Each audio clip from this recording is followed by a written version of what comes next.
Vamos ver agora como é que a gente pode utilizar números complexos na rotação de figuras. Bom, vamos observar o seguinte. Suponha que a gente tenha um número complexo, chamar ele de Z1. Eu posso usar qualquer uma das formas para o número complexo, polar, retangular, não importa aqui para a gente. Digamos que seja 3 raiz de 3 sobre 2 mais 3 meios i. Esse número complexo pode ser localizado no plano de Argand-Gauss, né, como um par ordenado. Né? A gente pode associar Z1 usando outra notação, como sendo simplesmente as coordenadas 3 raiz de 3 sobre 2 e 3 meios. Né? Por quê? Porque a gente sabe que eu tenho o eixo real, né, o plano de Argand-Gauss, e o eixo imaginário. Então, a parte real eu marco no eixo x e a parte imaginária no eixo y. Com isso eu tenho, no fim das contas, um par ordenado, né? Então teria 3 raiz de 3 sobre 2 e, por exemplo, 3 meios. Isso vai me fornecer, então, um número complexo, que é o módulo, né, Z1, e aqui o argumento, que eu vou chamar de θ1. E aqui está o meu par ordenado, que representa o número complexo. A nossa pergunta aqui vai ser mais ou menos essa, né? Se eu quiser rotacionar esse número complexo, esse ponto, não o número complexo em si, mas esse ponto em torno da origem θ2 graus, ou radianos, né? Tanto faz pra gente. Bom, como eu não quero alterar o módulo, vamos pegar um exemplo prático que seria o seguinte. Tá, vamos pegar um número complexo Z2 simplesmente igual a i. Bom, a gente sabe que a parte real é 0, né? E a parte imaginária é 1. Portanto, o que eu obtenho? Esse número complexo aqui vai ter módulo 1. O módulo de Z1 é 1, né? Porque é a raiz quadrada da parte real ao quadrado mais a imaginária ao quadrado. Isso aqui vai dar 1. E o ângulo que esse número complexo Z2 forma com o eixo real, né? É 90 graus. Por quê? É 0 no eixo x e 1 no eixo y. Então, Z2 está exatamente aqui e o ângulo θ2 é exatamente 90 graus. Bom, a gente sabe que o módulo de Z1 é a parte real ao quadrado, a raiz quadrada disso, né? Mais a parte imaginária ao quadrado. Bom, isso vai nos dar 27 quartos mais 9 quartos, que dá 36 quartos. Só que 36 quartos é 9 e raiz quadrada de 9 é 3. Então o módulo de Z1 é 3 e o ângulo θ1 a gente sabe que para encontrar, né, não fica tão óbvio aqui de saber qual é o ângulo, é arco tangente da parte imaginária pela parte real, de B sobre A, ou seja, cateto oposto pelo cateto adjacente. Então, o nosso ângulo θ1 é arco tangente. Caso o aluno tenha alguma dúvida, não deu um número exato, que ele não conheça o ângulo, basta usar a calculadora, né? Já vou fazer na calculadora já. No caso aqui, daria 3 raiz de 3 sobre 2, 3 meios, né? B sobre A. 3 meios dividido para 3 raiz de 3 sobre 2. Se eu simplificar aqui, cancelo 2, cancelo 3, dá arco tangente de 1 sobre raiz de 3, que é raiz de 3 sobre 3. E a gente sabe que a tangente, né, o ângulo cuja tangente é raiz de 3 sobre 3, é 30 graus. Caso o aluno tenha dúvida, ele pode usar a calculadora, né? No caso aqui a gente está usando em graus. E aí bastaria fazer, né? Shift, tangente, abre parênteses. Então a gente vai pegar 3 meios, se ele não chegou aqui ainda, que é usar o número B sobre A, né? 3 dividido para 2. Observem que eu botei o 3 meios entre parênteses para não fazer confusão. Dividido, abre parênteses, 3 raiz de 3 dividido para 2. Fecha parênteses, 30 graus. Então fica muito fácil usar usando a calculadora. Eu não precisaria, né, utilizar a forma polar ou a forma trigonométrica para encontrar o novo número complexo, né, o produto de Z1 e Z2, mas a gente sabe que efetuando o produto na forma trigonométrica fica muito fácil. Até porque a gente vai observar, a gente está tentando encontrar, digamos assim, um padrão e depois a gente usa, não precisa estar fazendo tanto cálculo. Então, vamos ver o que acontece com Z1 vezes Z2. Bom, antes de fazer o produto, vamos colocar Z1 na forma trigonométrica, né? A gente sabe que é o módulo de Z1, cosseno do argumento θ1 mais I seno do argumento θ2. Ou seja, o nosso Z1, o módulo deu 3, então cosseno de θ1, que é 30 graus, mais I seno de 30. É claro que se eu calcular o cosseno de 30 e seno de 30, eu volto para Z1 na forma retangular. Bom, e aí a gente tinha que Z2 era I, e aí simplesmente Z2 vai ser o módulo que é 1. Então não precisa usar 1, né? Basta colocar então cosseno de θ2, que era 90 graus, mais I seno de θ2, que é 90 graus. E é óbvio, né? Cosseno de 90 é 0 e seno de 90 é 1, vai dar I. Bom, e aí ao multiplicar então Z1 por Z2, o que vai acontecer?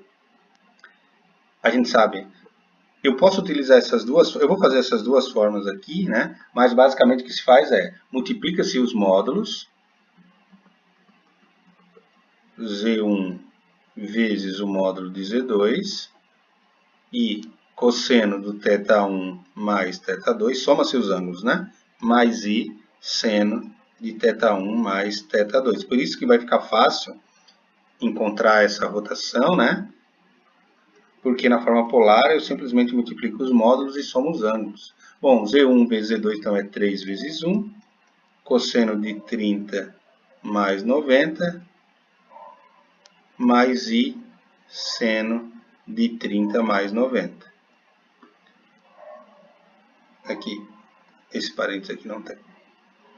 Bom,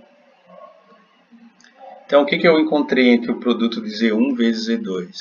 O módulo é 3, e o ângulo aqui vai dar cosseno de 120 mais I seno de 120. Se eu quiser representar esse número complexo aí na forma retangular, que muitas vezes a gente precisa saber qual é o ponto, né? Então é 3, cosseno de 120 é menos meio, mais I, e o seno de 120 é raiz de 3 sobre 2. Então, o produto Z1 vezes Z2 vai ser menos 3 meios, mais I raiz de 3, né? 3, vamos botar na frente do I. 3 raiz de 3 sobre 2I. Ou seja, o par ordenado, menos 3 meios e 3 raiz de 3 sobre 2. O módulo continua sendo 3, só mudou o ângulo, né? Com isso, ao representar esse número complexo na forma de par ordenado, o que a gente vai obter, né? Então, aqui a parte imaginária, aqui a parte real. Bom, primeiro Z1. Z1 tinha a coordenada 3, vou botar um pouco menor aqui, 3 raiz de 3 sobre 2 e 3 meios na parte imaginária. O que forneceu para a gente aí um ângulo, então aqui era Z1, né? Forneceu um ângulo de 30 graus. Quando eu multipliquei então Z1 por I, né? Por Z2, que era I, esse vértice vai passar a ser o seguinte, ó. Aqui vai passar a ser 3 meios, negativo, a parte real, e a parte imaginária passa a ser 3 raiz de 3 sobre 2. E esse aqui é o meu Z2. Como eu sei que o ângulo, né, de Z1 vezes Z2, o argumento é 120 graus, né? Ou seja, esse ângulo aqui é 60. E aí, claro, se a gente for ver, 60 mais 30 dá 90. Esse ângulo aqui é de 90 graus. Exatamente o ângulo que a gente utilizou para fazer a rotação, né? Ou seja, eu rotacionei esse ponto em torno da origem num ângulo de 90 graus, que era Z2, né? Z2 era cosseno de 90 mais I seno de 90 graus. A gente poderia usar essa notação, tá? Ó, Z2, os livros não trazem muito, mais os livros da área técnica de eletricidade, que é o módulo e o ângulo, mais abreviado, né? E aí, esse cálculo aqui poderia ter ficado mais simples, né? Que seria simplesmente o produto dos módulos e a soma dos ângulos, θ1 mais θ2. Então, na área técnica, às vezes, alguns professores, alguns livros didáticos de cursos técnicos ou até mesmo ligado à engenharia, usam essa notação aqui, que é a chamada forma polar, né? É mais abreviada. A gente sabe que é cosseno e seno ali, mas basicamente o que o problema está pedindo lá é qual é o módulo e qual é o argumento. Ele não quer saber que tu tenha que escrever como um número complexo. Ele quer que tu encontre o módulo, porque o módulo pode ser a tensão, pode ser a corrente, pode ser a potência, e o argumento ali, para ele, pode ser um ângulo de fase, por exemplo, algo do gênero ligado à eletricidade. Então, com isso, o que a gente viu é o seguinte, que se eu tenho um número complexo Z1, com módulo Z1, em um ângulo θ1, e eu quero rotacionar em torno da origem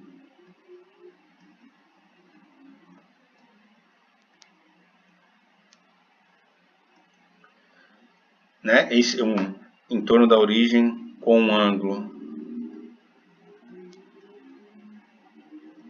θ2, basta eu pegar então um número complexo Z2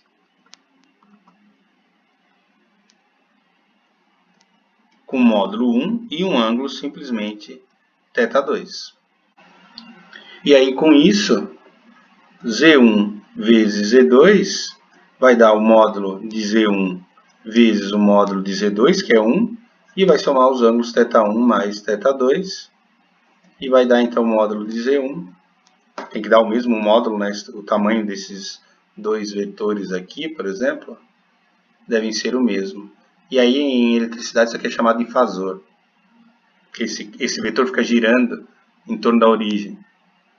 Então vai dar módulo Z1, θ1 mais θ2. E aí o meu número complexo Z1, ou meu ponto, né, rotacionou um ângulo θ2 em torno da origem. Observem que eu não precisaria usar a forma trigonométrica para fazer a rotação daquele número complexo que a gente utilizou ali, né, de Z1 em torno da origem em 90 graus. Eu poderia usar a forma algébrica. E muitas vezes se torna mais prático, tá? Porque como em geral eu tenho um número na forma algébrica, eu teria que passar para a forma trigonométrica e depois voltar para a forma algébrica. Então, por exemplo, se eu tivesse, então, a gente tinha, né, Z1 era o número complexo 3 raiz de 3 sobre 2 e 3 meios. Vou botar na forma algébrica e depois a gente passa para a forma geométrica. Era 3 raiz de 3 sobre 2 mais 3 meios i, ou seja, 3 raiz de 3 sobre 2 e 3 meios. E a gente queria rotacionar esse número complexo, ou esse ponto, em torno de 90 graus, em torno da origem em 90 graus. Então, o Z2 para a gente era I. Ou simplesmente, né, posso interpretar como ponto 0,1. Bom, basicamente o que a gente vai fazer aqui é multiplicar, então, Z1 por Z2 na forma algébrica, que é 3 raiz de 3 sobre 2 mais 3 meios I, vezes o número complexo I. Isso aqui vai dar 3 raiz de 3 sobre 2i e mais 3 meios de i quadrado. Ou seja, Z1 vezes Z2 vai ser 3 raiz de 3 sobre 2 menos 3 meios, né? Porque i ao quadrado é menos 1, então o 3 meios vai ser a nossa parte real, mais 3 raiz de 3 sobre 2i. E aí esse número complexo aqui corresponde a uma rotação de 90 graus, nesse caso aqui, né? Do número complexo Z1 em torno da origem. Então, muitas vezes, quando eu tenho um número complexo na forma retangular e quero girar em torno 90, 180, o problema maior é se fosse em torno de um ângulo de 40 graus em torno da origem, fica difícil encontrar esse aqui logo de cara, e na forma retangular, porque aí eu teria que escrever o Z2 igual a cosseno de 40 mais I seno de 40. E aí depois sim escrever na forma retangular, calcular cosseno de 40, escrever na forma retangular e multiplicar. Então, eu posso tanto usar a forma polar quanto a retangular, né, para encontrar a rotação. Isso é útil para figuras do seguinte ponto de vista, porque se torna uma coisa bem prática, que é a seguinte: imagina que eu tenho uma figura geométrica, como a gente vai fazer daqui a pouco, um triângulo, por exemplo. Eu posso olhar então para os 3 vértices do triângulo como 3 números complexos. E aí observar o seguinte: se eu multiplicar, então chamar isso aqui de Z1,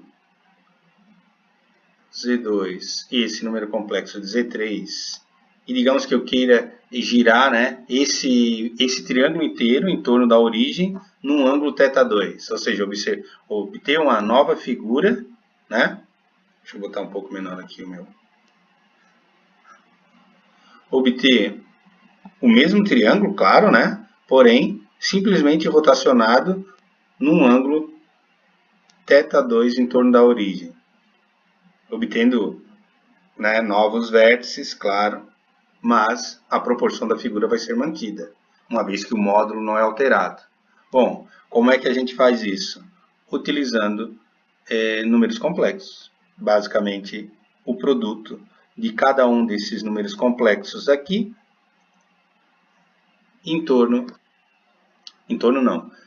multiplicando cada um desses números complexos por um número complexo Z2 com módulo 1 e um ângulo θ2.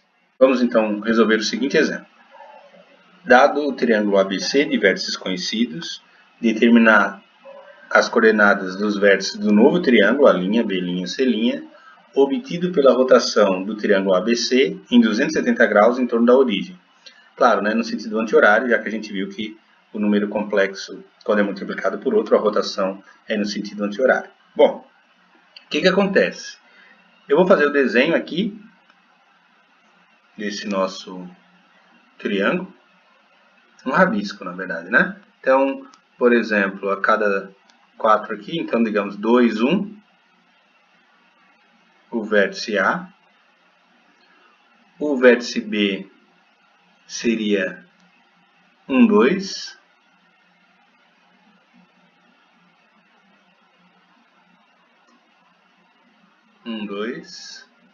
e o vértice C, 3, 4. Não vai ficar proporcional, é só um rabisco.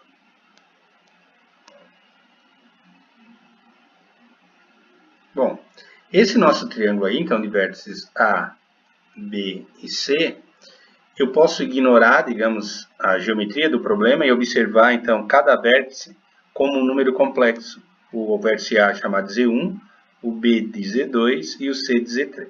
O que a gente vai observar aqui é, passar cada número complexo desse para a forma polar, fazer os cálculos, depois voltar para a retangular ou para a forma geométrica, uma vez que eu tenho que representar na forma de par ordenado, um novo número complexo, dá um certo trabalho. Será que eu não posso fazer isso na forma retangular? Posso, tá? Então, olha só, Z1, né, tem a forma 2, 1, né? Eu posso escrever isso como 2 mais I. Z2 é 1, 2, ou seja, Z2 é 1 mais 2I. E Z3, que é 3, 4, né? Z3, que é 3, 4, tem a forma 3 mais 4i. Por que eu vou mostrar para vocês que é útil fazer, nesse caso, na forma retangular? Bom, eu quero rotacionar cada um desses números complexos 270 graus em torno da origem no sentido anti-horário. Então, seja Z4 igual ao número complexo com módulo 1, basta multiplicar pelo seguinte número complexo. Cosseno, né, de θ, que é 270 graus,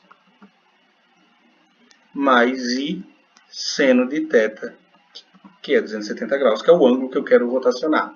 Aí alguém pode se perguntar, mas como é que eu garanto que isso aqui tem módulo 1, né? Bom, se tu calcular o módulo de Z4, isso aqui seria raiz quadrada da parte real ao quadrado, mais raiz quadrada da parte imaginária, raiz não, né? Raiz quadrada de seno ao quadrado de 270. A gente sabe que seno ao quadrado mais cosseno ao quadrado de qualquer ângulo aí é igual a 1, então não importa, né? Sempre vai dar módulo 1, desde que basta pegar o cosseno e o seno do ângulo. E aí isso aqui pode ser calculado então da seguinte forma. Bom, mas espera aí, Antônio. Cosseno de 270 é 0 e seno de 270 é menos 1. Então isso aqui é 0 menos i. Ou seja, o número complexo aí que eu vou multiplicar é menos i. É muito simples, ó.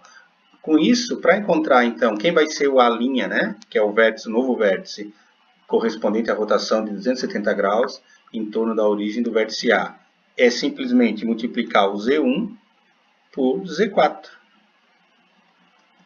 Ora, Z1 é 2 mais I. No fim das contas, se torna mais simples multiplicar aqui na forma retangular do que na forma polar. Isso aqui vai nos dar, então, menos 2i, menos i ao quadrado. Só que i ao quadrado é menos 1, vai dar mais 1. Então, vai dar 1 menos 2i. E aí, isso aqui, no fim das contas, é 1 menos 2. Poderia chamar esse número complexo aqui chamar isso de z alguma coisa e depois dizer, ó, mas isso aqui corresponde ao vértice 1 menos 2. Bom, o B', né, é multiplicar o Z2 por C4 também. Só que Z2 é 1, 2, vezes menos I. Isso vai dar menos I. Opa! Cometi um erro aqui, que é eu tenho que colocar Z2 na forma retangular, né? Z2 é 1 mais 2i. Agora sim, vezes menos 1. Aí, vai dar menos i e menos 2i ao quadrado. Só que i ao quadrado é menos 1, isso aqui vai dar 2, parte vai virar parte real, menos i. Com isso, então, o nosso B' vai ser 2 e menos 1. Fazendo agora para Z3, que é 3, 4, C', Z3 vezes Z4, vai ser 3 mais 4i, que multiplica menos i. Isso vai dar menos 3i, menos 4i ao quadrado. Só que i ao quadrado é menos 1, isso aqui vai dar 4, menos 3i. E com isso eu obtenho o número complexo, então, o vértice, né, C' igual a 4 menos 3, simplesmente. E aí eu obtenho, então, o meu novo triângulo. Ele vai estar totalmente no quarto quadrante, né? Se eu fizer os desenhos, uma vez que as coordenadas do x são positivas e do y são negativas, né? E aí eu obtenho um triângulo com as mesmas dimensões do triângulo dado, porém rotacionado 270 graus.